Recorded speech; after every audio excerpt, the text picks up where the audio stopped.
ইসলামী জিন্দাবাদ জিন্দাবাদ জিন্দাবাদ জিন্দাবাদ বাংলাদেশ জামাত ইসলামী এগারো-দলীয় ঐক্যজোট জিন্দাবাদ জিন্দাবাদ জিন্দাবাদ জিন্দাবাদ 11 দলীয় ঐক্যজোট। সংগ্রামী সাথী ও বন্ধুগণ, এই মাত্র আমাদের মাঝে উপস্থিত হয়েছেন আজকের অনুষ্ঠানের প্রধান অতিথি, আমাদের বর্তমানে 11 দলীয় জোটের প্রার্থী দাঁড়িপাল্লার প্রার্থী জনাব মোহাম্মদ দেওয়ার হোসেন ভাই।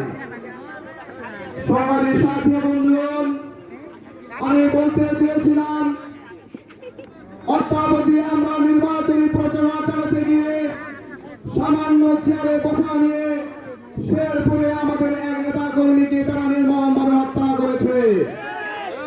আমাদের মা বোনেরা এই নির্বাচনী প্রচারণা চালাতে গিয়ে বোরখা পরে এবং হিজাব পরে যখন তারা নির্বাচনী প্রচারণা চালাচ্ছিল, তখন আমাদের মা বোনদের হিজাব তারা রক্ষা করে তারা আমাদের মা বোনদের ইজ্জত লুণ্ঠন করতে চেয়েছিল।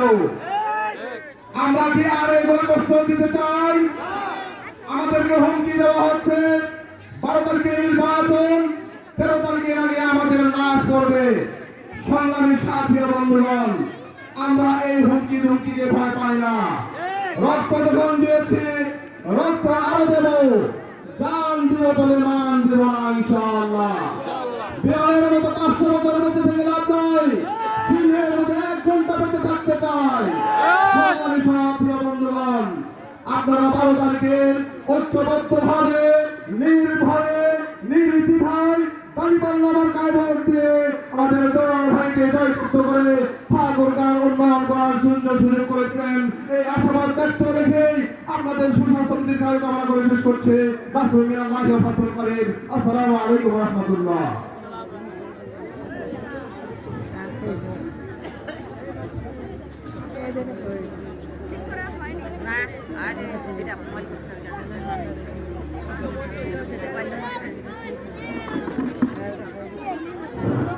আলহামদুলিল্লাহ, এই পর্যায়ে সংক্ষিপ্ত কথা নিয়ে আসতেছেন ঢাকা বিশ্ববিদ্যালয়ের সাবেক সভাপতি বাংলাদেশ ইসলামী ছাত্র শিবিরের জনাব দেওয়ার হোসেন।